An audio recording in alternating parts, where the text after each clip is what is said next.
ఇదే ఎక్కి వెళ్ళిపోతున్నా.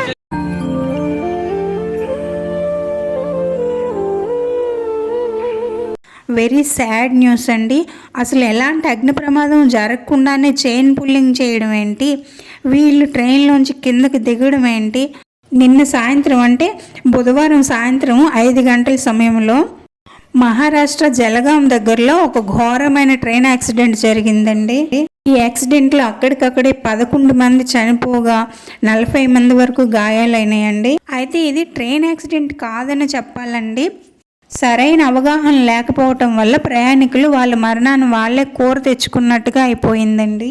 నిజానికి ఏం జరిగిందంటే పుష్పక్ ఎక్స్ప్రెస్ ఇది లక్నో నుండి ముంబై వెళ్తూ జలగాం దగ్గర సాయంత్రం 5 గంటల ప్రాంతంలో ట్రైన్లో అగ్ని ప్రమాదం జరిగిందని చైన్ పుల్లింగ్ చేయడం జరిగిందండి. ఈ విషయం విన్న ప్రయాణికులు దుర్ఘటన నుంచి తప్పించుకోవడానికి ట్రైన్ నుంచి బయటికి గెంతేసి ట్రాక్ మీద నిలబడి ఉన్నారు. అయితే అదే సమయానికి కర్ణాటక ఎక్స్ప్రెస్ వస్తున్నదండి. ఈ ట్రైన్ వస్తున్న సంగతి ఎవ్వరూ కూడా గమనించలేదు. అయితే ఇది గమనించకపోవడానికి కారణము దగ్గరలో టనల్ ఉన్నదండి. దానివల్ల ఎవరికీ తెలియలేదు. ఈ కారణంగానే అక్కడికక్కడ ఈ ట్రైన్ కింద పడి 11 మంది ప్రాణాలు కోల్పోయారు.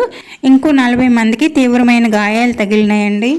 అయితే నిజానికి ట్రైన్లో ఎలాంటి అగ్ని ప్రమాదం జరగలేదనే తెలుస్తున్నదండి. ఏది ఏమైనా చాలా పెద్ద దుర్ఘటన జరిగిందండి. ఎంతో విచారించగల సంఘటన. అందుకేనేమో మన పెద్దలు అంటుంటారు, విధిరాతను ఎవరు తప్పించలేరని, క్షణం మనది కాదని.